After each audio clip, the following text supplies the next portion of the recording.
What's up mga kababayan, PH Trending here. Dito sa video natin ngayon ay ating panoorin itong part 3 ng Day 15 impeachment trial ni VP Sara. Hindi na nga binigyang chance pa itong si Tandang Kapunan dito sa video na ito na kung saan ay pinagbawal na talaga na sumabat pa sa diskusyon o pag-cross-examine ng defense team ni VP Sara. Buti na lang talaga sa kanya. Paano ba naman kasi mga kababayan, puro pamumulitika at pagbibigay kulay no ang ginawa ng Matandang Kapunan na imbes na magmukhang seryoso ang trial, nagmumukhang katatawanan na lang sa kanya. Pero bagong lahat, huwag niyo po sana kalimutang mag-like at subscribe para updated ka sa mga uploads ko araw-araw. At yun na nga mga kababayan, sa pagpapatuloy nitong impeachment trial ni VP Sara, nagiging mainit na at nabibigyan na tayo ng hustisya kung saan nga talaga napunta itong 125 million pesos na talaga nga naman kitang-kita naman na hindi kinurap ito at napunta sa tamang alokasyon ang nasabing pondo. Kung kaya naman hindi ko na patatagalin pa, heto na ang buong video. Kung ito nga ba ay nangyayari at kung bawal ito under the JC. And sinabi mo na bawal ho yan, di ba? Sabi mo kanina. Okay, may finding ba kayo sa notices of disallowances nyo, both first and second notices, na yung VP-SPG ay nagre-receive ng payments for reward and purchase of information from the confidential funds of the Office of the Vice President? May findings ho na ganun? Under the joint circular nga po, tama na yung payment of Then, rewards. Hindi. please, Your Honor, please. Can the Kindly witness answer the question, Yes. Celine. The question is simple. Wala po. Wala. How about sa DepEd? May findings ba kayo na yung VP-SPG tumatanggap ng rewards and payment for purchase of information from the confidential funds of the DepEd? Wala din po. Okay. So, kanina, tinanong ka about sa mandate ng OVP at DepEd, no? At tinanong din natin good counsel kung eto bang si OVP under its mandate, allowed ba itong mag-receive ng confidential funds? To which you said, mukhang hindi ho. Noong 2022, no, the fourth quarter of 2022, alam ho ba ninyo na inapprove ng Office of the President ang confidential funds ng OVP? Based po sa mga documents na nasubmit sa amin, opo, meron pong Okay. approval. Noong 2023 ho, nasa General Appropriations Act po yung confidential funds ng OVP. Tama po? Based po sa mga submissions sa amin, opo, nasa GAA po. Okay. In short, ito po ay inapprove ng ating Congress, yung GAA. Tama po? Opo, tama po. Okay. Does the JC prohibit the Office of the Vice President from receiving confidential funds?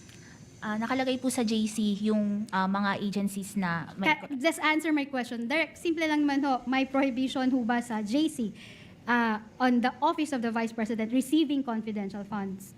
wala po. Wala. How about the Department of Education? May pinagbabawal ba yung JC na maka-receive ito ng confidential funds yung DepEd? Based sa JC po, wala po. Okay.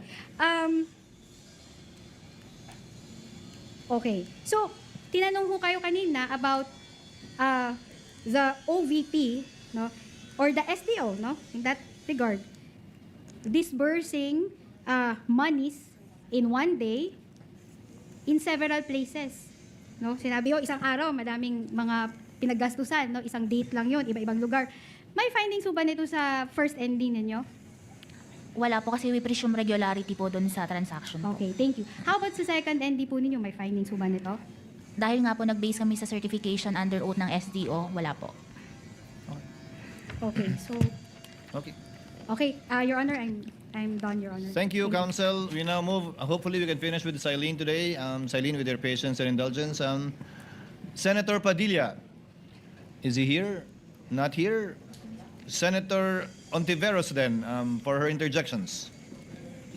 With the kind indulgence of Senator Ontiveros, Senator Padilla just arrived. Senator Padilla, you may proceed, sir. You have 2 minutes. You may proceed when you're ready. Maraming salamat po, Ginoong tagapamahalang hukom. Sa ating pong saksi, kayo po ay taga Baguio? Yes po, Your Honor. Saan po kayo sa Baguio?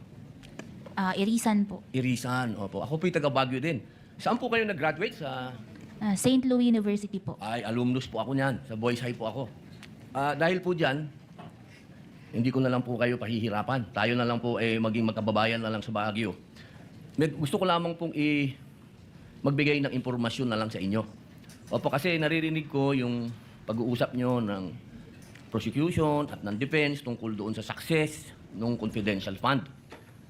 Ako po ay may mga ibibigay na information sa inyo pwede po kayong magsabi na lang ng oo o hindi kung naintindihan po ninyo. Alam ko naman maintindihan mo, taga Baguio ka eh. Opo. Noong pong pinag-uusapan natin yung patungkol sa mga terorista, na pag-uusapan po lagi ang ating Vice Presidente. Ang ating pong Vice Presidente magmula 2016 hanggang 2022, siya po ay naging mayor. Alam niyo po ba yon? Opo, Mayor Opo. ng Davao. Iyan, opo. Sa Davao po, meron po dyan na-identify na 55 na mga tinatawag na alternative at yung mga lumad schools na infiltrated ng terrorism. Nabalitaan niyo po ba yun? Hindi ko po gaanong napakinggan po yun. Hindi po ako aware yun. Opo.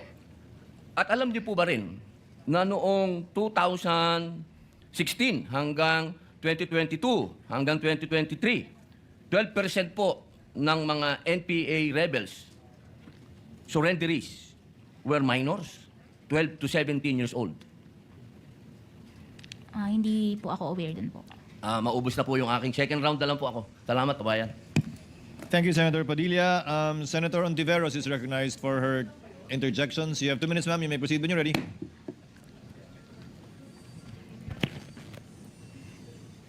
Salamat po, Mr. Presiding Officer. Ms. Witness, Ms. Sailin, kahit pa po walang confidential at intelligence funds ang OVP, may budget naman po ang VPSG para sa security ng lahat ng Vice Presidente, di po ba? Under po ata sila sa pagkakaalam ko, under po sila ng AFP. Under ng AFP. Ngayon, 3 taon na pong walang intelligence and confidential funds ang OVP. Kung alam nyo, may VPSG pa naman pong naka-assign sa kanila para bantayan yung kanyang seguridad, di ba?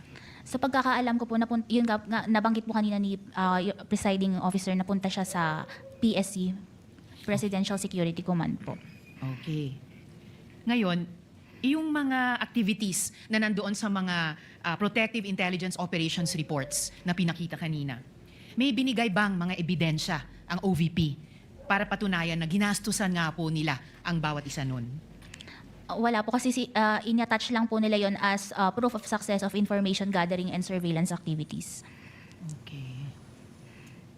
Na ayon sa inyo kanina, ay hindi pa sasapat dun sa hinahanap nyong mga proofs of success dun sa intelligence gathering activities na iyon. Opo, tama po. Okay. Ngayon, sa iba namang mga acknowledgement receipts, may nakalagay na purchase of medical and food aid at dati naman medicines. May resibo po ba silang ibinigay para ipakita na talagang ang binayaran o ang binili ay yung mga gamot o yung mga pagkain na iyan? Wala po silang in-attach na any receipts po or sales invoice, acknowledgement receipts po. Kahit sales invoice, wala. Acknowledgement receipts lamang. Opo. So, walang ebidensya na talagang ang pinagkagastusan ay yung mga gamot at yung mga pagkain na yon. Opo, kasi based lang doon sa acknowledgement receipts po yung sinubmit nila. Na ayon sa COA ay hindi sapat na ebidensya kung mga ARs lamang. Opo, hindi po kasi namin ma-ascertain kung talagang pinambili ito ng supplies, medicines, and food po. Kailangan nyo resibo o invoices para ma-ascertain, masiguro na yun talaga yung pinagkagastusan. Opo, tama po. Okay. Ngayon po, Ms. Eileen, dati po, tinawag ng land bank managers na unusual yung pag-encash ng milyong-milyong pisong, daang milyong piso ng OVP at saka ng DepEd sa tigi-isang araw. Sa audit po ninyo, meron po ba kayong nakitang illegal, improper o irregular sa paggamit at sa pag-liquidate ng perang iyan? Irregular po yung paggamit nila kasi po hindi po ito compliant with the joint circular. So just to close on this round, Kindly wind Mr. up. Presiding Officer, to wind up, irregular dahil Hindi po naging compliant with the paanong joint. hindi naging compliant? Dahil po ngayon sa payment of rewards, we're not supported with documents evidencing success. And yun nga po, hindi nila na-provide yung additional documents necessary para ma-ascertain yung purchase of supplies and medical and food aid. At saka po, meron din kaming naging findings sa sa reimbursement po. Okay. I-follow up ko itong tanong at pati yung punto ng reimbursement sa second round. Salamat, Ms. Eileen. Salamat, Mr. Presiding Officer. Senator Judge Villanueva, you have 2 minutes. You may proceed when you're ready. Unless Senator Judge Lapid is ready. Senator Judge Villanueva will make use I of the will give time. way to Senator Lapid. Mr. President, thank you.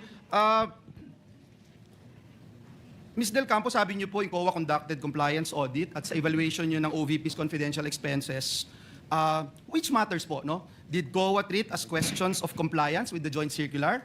And which matters did COA recognize as falling within the operational judgment of the implementing agency? Pwede pong paki-clarify po yung question. Which matters po doon sa pag-conduct ng COA, treating it as questions of compliance with the joint circular, and which matters doon po sa paggawa ng COA, recognizing it as falling within the operational judgment ng Office of the Vice President. Yung pag-evaluate po namin ng mga liquidation documents, binibase po namin yon sa joint circular. Yung sa Office of the Vice President po, yung pag-liquidate po dapat nila, it is based po dapat sa joint, should be compliant with the joint circular. Dapat pareho lang. Opo. So when COA disagreed na yung OVP's characterization that an activity was confidential, necessary, and successfully accomplished, what specific standards po yung ina-apply nyo? The joint circular po ang basis ng aming audit. Wala na pong ibang separate COA guidelines. Ginagamit din po namin yung rules and regulation on settlement of accounts. I'm sorry? The rules and regulations on settlement of accounts. And ito po, same standards applied consistently to all the transactions reviewed. Opo, tama po. Salamat po. Kapag nag-issue po ang COA ng notice of disallowance, maaari pa po bang itong ma-cure simply by correcting, replacing, or subsequently submitting supporting documents? Yung sa notice of disallowance po, appeal po sa commission proper ang remedy po ng isang agency. So kailangan kang dumaan provided ng COA rules na para ma-lift o ma-reverse yung ND. Is that correct? Can you explain the process? Pag nag-issue po kasi si ICFAO ng notice of disallowance, may demand na po to restitute the amount. Pero may remedy pa din po yung agency na mag-appeal po sa commission proper. Commission proper or COA director? Commission, yung sa case po ng ICFAO, diretso na po sa commission proper ang appeal. Tapos, pwedeng mag-MR. Kung magkakaroon po ng decision, kung gaya nga po nang nangyari sa fourth quarter 2022 na meron silang, yung decision is na-affirm yung ND, opo, meron pa pong remedy na MR. Tapos pwedeng mag-judicial review. Pag Sa SC. petition for certiorari po. Okay, so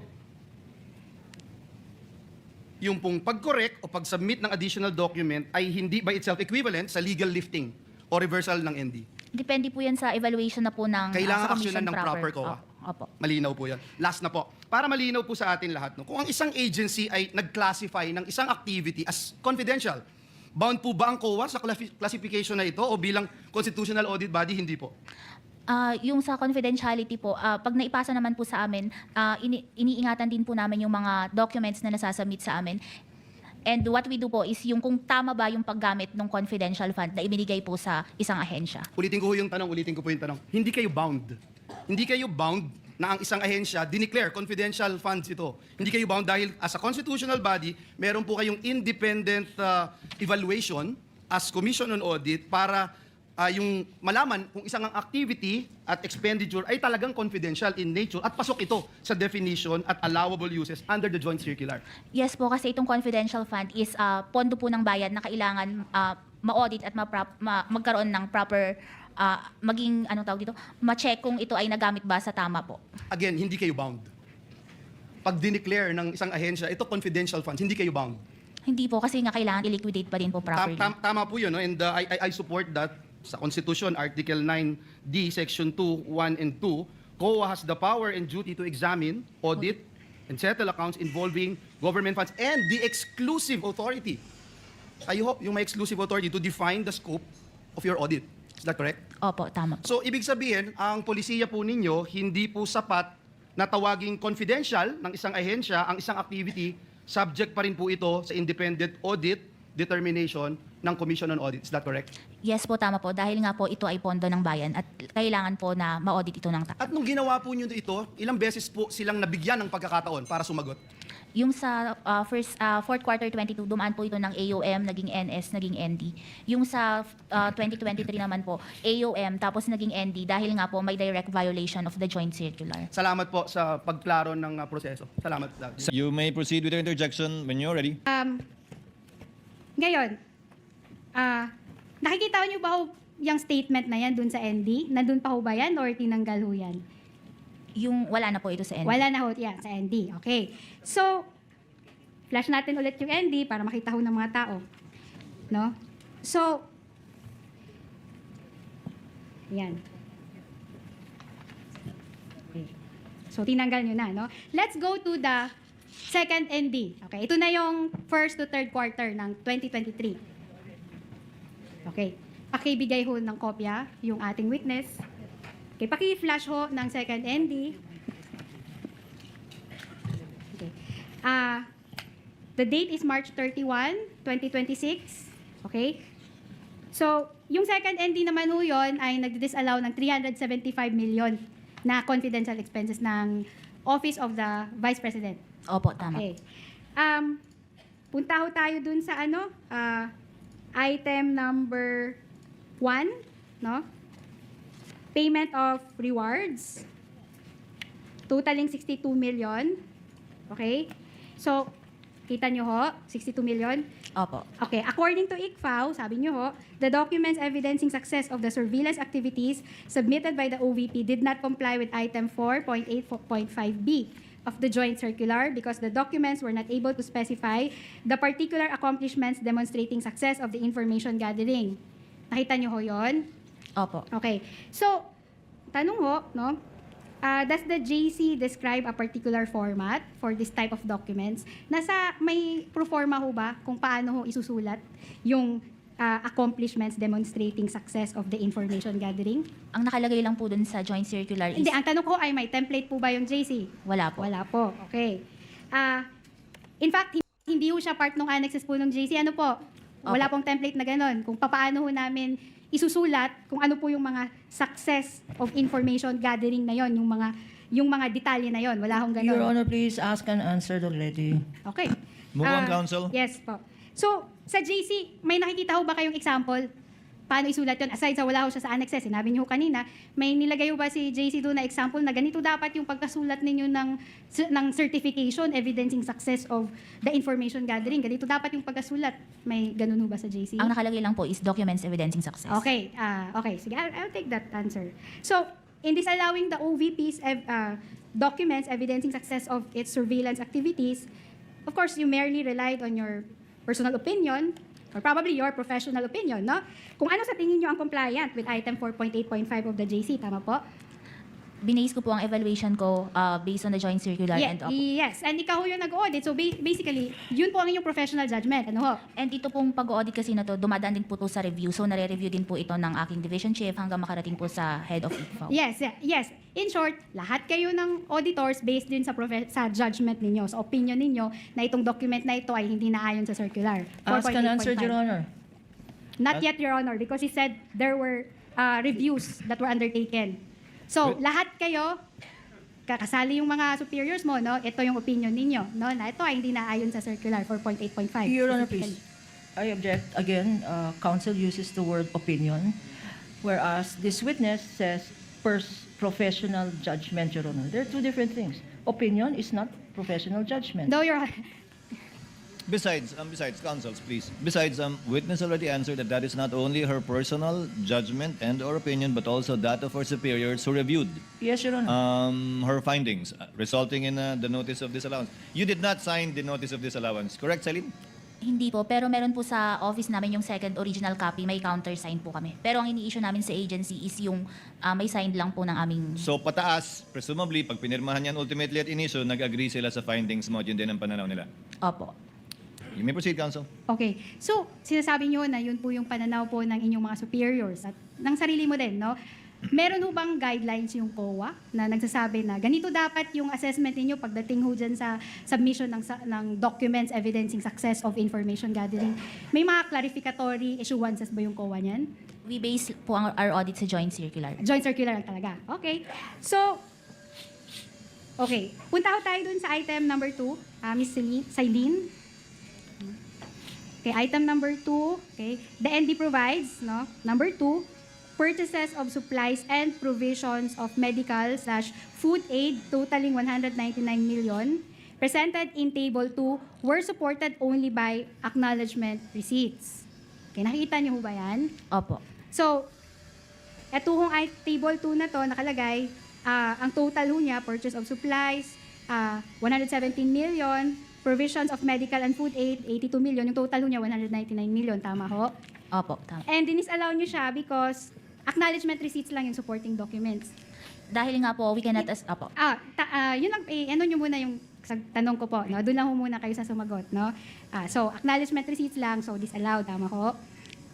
Yes po, because Mamaya natin. May tatanong ko din. No, wait for the question, Celine, no? Celine. So, sabi dun sa next paragraph, okay, may next paragraph po, tingnan nyo ho.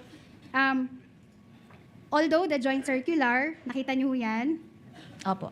although the joint circular does not prescribe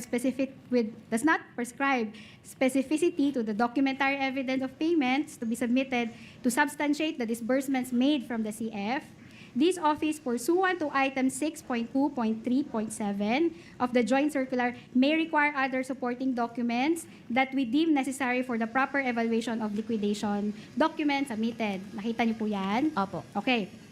Yung next sentence, sinasabi, to ascertain the validity of such purchases of supplies and provision of medical and food aid, we deem it necessary that they be substantiated with appropriate documents such as official receipts or sales invoices.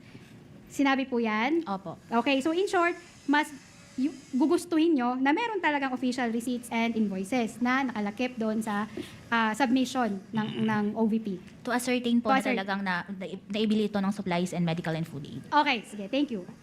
Okay, of course, the answer is clear, no? So, okay, no? Pero, if you can recall dun sa ND ng fourth quarter ninyo, noong 2022, pwede natin i-flash ulit. Oo. Tinanggal ho dun yung requirement ng official receipts and invoices. Tama ho ba? Do you recall that? Kasi po yung... Hindi, just answer my question. Can, Your Honor, please, can counsel for respondent show Yes, it the will particular be shown. provision, Your Honor? Kindly flash it on the Okay. screen. So, doon sa fourth quarter ng 2022, no? Okay. Wala doon sa ND ninyo, tinanggal na ninyo yung requirement nyo for sales invoices and receipts. Di ba? Counsel, wala din sa screen, counsel. Can you Just- please they are working on it. Silene, do you remember? Andun na, Can you andun answer? Can you answer, Silene? Wala po siya doon, pero pwede ko po bang i-clarify yung Ayun, answer? Let the opposing counsel seek that. But the question being asked for is kung nandun o wala. So wala na siya dun sa notice of disallowance. Wala na po. pero nandun naman siya sa notice of suspension dati, no? Yung Opo. 2020. Okay. So,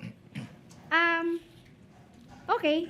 So, ngayon, Miss Celine or Silene, no, I understand, baka familiar na ho dito si opposing counsel.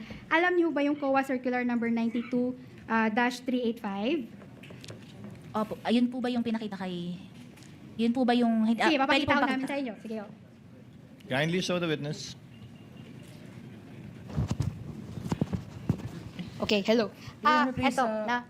before she asks the question, Your Honor, for everybody to refresh their memories, this particular circular was presented by Attorney Pawa to Attorney Wamil. And we had manifested that this circular dated 1992 has been superseded, has been amended, has been revoked by the current joint circular of 5 government agencies, not only one, Your Honor. I remember that manifestation, that it was impliedly repealed, although it was not specifically mentioned in the repealing clause of the JMC. Yes, witness Yes, sir. may But I answer? have different questions. Okay, so, pakibasa ho, no? With the indulgence of the opposing counsel, papabasa lang ho namin yung certain provisions. No, yung 4th paragraph po. Your Honor, please, before Yes, this witness Attorney Gabunan. answers, Your Honor, may we know this line of questioning? Because this witness precisely is being presented with a document and required or directed to read provisions or paragraphs of a document that is no longer in force and effect, Your Honor. Let's give her some leeway, counsel. She will know later the question, We will Your see Honor. where she Yeah. will lead to. So, paragraph 4, Your Honor, please. Witness. Whereas these intelligence and confidential activities by their very nature are highly sensitive and confidential operations or missions, the details of which cannot be divulged without posing a threat to national security or to the success of the mission. Can you continue with paragraph 5, Celine? Whereas, as now being required, the submission of receipts, bills, or commercial invoices in support of disbursement from this fund for rental of safe houses, purchase of meals or supplies, and other expenses might create a leak of information that may threaten the confidentiality of the intelligence operations, endanger the lives and safety safety of the agents and employees of the government agencies and result to a failure of the mission. So, paragraph 6, sorry, medyo magbabasa ka, no? Paragraph 6, Whereas in many instances it is impractical and sometimes impossible to obtain such receipts, bills, or commercial invoices during intelligence operations. last na ho, no? Paragraph 7, Whereas by its very nature, the use of intelligence and or confidential funds requires an approach allowing more flexibility in intelligence operations. Okay. So, sinabi ho ng good counsel natin, no, na this is 1992 circular, no? Outdated na yan. Pero, agree ho kayo sa sinasabi niya na confidential operations are highly sensitive? Opo. Totoo pa naman ho yun hanggang ngayon, di ba po? Opo, tama po. Okay. At ayon sa circular, may mga detalye na hindi natin pwedeng i-disclose dahil dito nakasalalay yung success ng ating confidential operations. Based po sa document na ito. Okay, pero as of today, no, totoo pa naman ho yun, applicable ho yun. Sa tingin niyo ho? Opo sa intelligence. Okay. And confidential activities also. Your Honor, please, the answer was opo sa intelligence. Hindi, I'm asking her about confidential, Your Honor, operations. Applicable din ho yan pagdating sa mga confidential operations. Opo, pwede din Okay, po. salamat. Now, based on those statements, no, na binasa ho ninyo, nire-recognize ho ng COA, based lang ho dun sa statement na yan, no, na yung submission of receipts, bills, and or commercial invoices in support of certain expenses might create a leak of information that may threaten the confidentiality of the intelligence operations. Based lang ho dito sa binasa niyo ho. Based no? po dito sa circular na ito. Okay. Okay. So, sa tingin niyo ho, yung mga konsepto ho na na-introduce po ng circular na ito ay applicable pa ho sa panahong ito? Objection, Your Honor. What is the objection? Your Honor, please,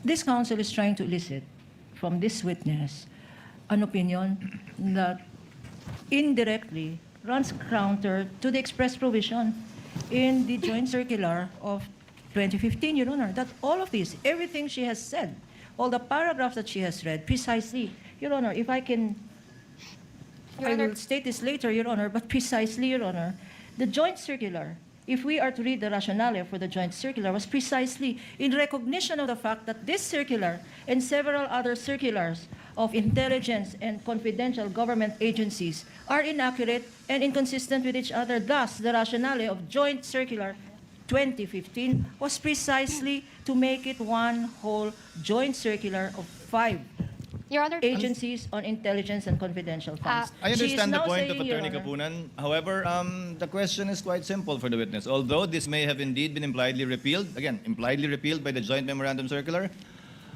are the concepts stated herein still applicable today, and are you still using it? To abbreviate the proceedings.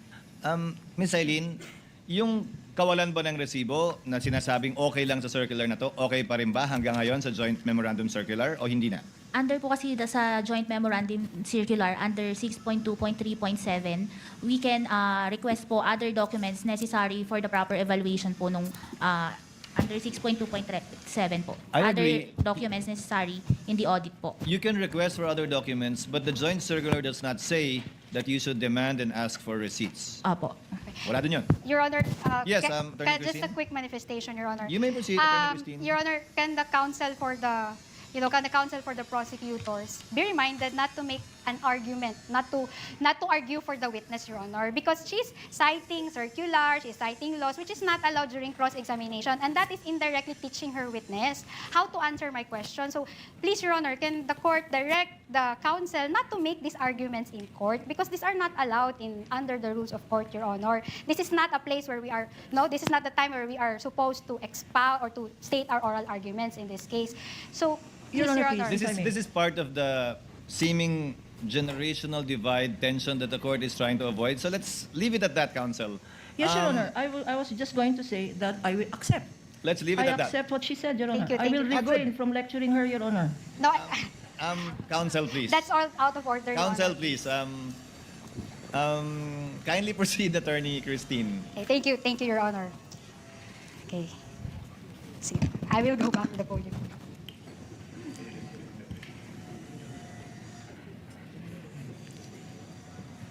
So, in relation to the question that you were asked by the chair, no? earlier you said that hindi naman required ng circular yung mga invoices and receipts. Tama ho? Ang requirement po is other documents deemed necessary sa audit. Yes, but answer my question. Di required yung invoices and receipts. Sinabi mo yun kanina. Opo, hindi Okay, po siya thank you. naka-enumerate doon. In fact, yung item 4.12 ng JC, kung may copy ka ho dyan, ano na lang ho, pakitingin. Item 4.12, please. Okay. It says that disbursements from CF shall be supported with documentary evidence of payment, among others, which shall be submitted to the ICFAO in a sealed envelope signed by SDO. No? So sinasabi dito, documentary evidence of payment. Tama ho? Opo, tama po. Without specifying the kind of document that the agency should submit. Tama? Opo, wala siyang in-specify. Ang nakalagay lang po, documents evidencing payment. Okay. So, kung yung intention ho ng circular ay i-require ho yung invoices and receipts, no? Bakit sa tingin nyo hindi ho nakalagay ho sa circular yun? Your Honor, please, we object to the question. What's the base of the objection, counsel? Argumentative, speculative. Sustained. Okay, sige po. For being argumentative. Yes, Your Honor. I will move on, no? Okay. Silene pala, sorry. Kasi Celine yun. Silene. Okay, Silene, no? The circular involves surveillance activities, tama? Confidential and intelligence oo. activities. Yes, surveillance activities. Familiar ho ba kayo sa mga surveillance activities? Excuse me, Your Honor, asked and answered earlier. Hindi ho, tinatanong ko, Your Honor, kung familiar ho sila kung anong klaseng mga surveillance kung ano ho ang mga surveillance Witness may activities. answer. She evaluated those earlier and identified some of the things read by counsel as surveillance. So, she is competent to answer. Silene, please answer the question. Pwede po pakiulit yung tanong po. Familiar po ba kayo sa mga surveillance operations? Mga klase, uri, I believe, ng surveillance operations. May konti po akong alam sa surveillance activities po. Okay. Okay. Sige, I'll just move on to another point, Your Honor. So, okay. Natapos na tayo dun sa invoices and receipts, no? Kayo ho ay certified public accountant to, Miss Celine? Silene? Opo. Okay. So, familiar ho kayo sa tax code? National Internal Revenue Code. Hindi po ako nag-practice ng sa bandang tax. Pero pinag-aralan ho natin yan sa college, sa accountancy ho. kasama Your po. Your Honor, we object to this line of questioning already. First, she asks this witness earlier if this witness is familiar with criminal laws. Objection from prosecution sustained by the presiding officer. Now she's asking this witness, are you familiar with Tax code, because the she's a tax code, CPA, Your Your Honor? Honor. We will make the same objection, Your Honor, beyond the scope of Well, direct. We'll note the objection. We'll see where she takes this, counsel. We'll give her some leeway. She's on cross. Yes, thank you, Your Honor. So, yung tax code doon, nasa curriculum mo natin yan nung college po, di ba po? Nung nagtitake up tayo ng accountancy. Yes po, taxation and Okay, salamat po. Now, familiar ho kayo sa Section 34 ho ng tax code? Sige. Hindi ko na po hindi nyo na gaano maalala, maalala. no? Ipa-flash ho natin yun sa screen, please. Section 34. Can counsel just proceed to the question, Your Honor? That's it, Your Honor. That's Section 34. Ipa-flash ho natin, no? Section 34B says, substantiation requirements. No deduction from gross income shall be allowed under subsection A hereof unless the taxpayer shall substantiate with sufficient evidence such as official receipts or other adequate records, the amount of the expense being deducted, and the direct connection or relation of the expense being deducted to the development, management, operation, and or conduct of trade, business, or profession of the taxpayer. Kita Your Honor, niyo yan? please. Counsel? We will object already to this line of questioning. It is totally immaterial, irrelevant, and beyond the scope of cross-examination. There was no question yet, Your Honor. Your Honor. Let's wait for the question, counsel. I think I know where counsel is leading to. Thank you, Your Honor. Attorney Christine, go to Okay, your question. so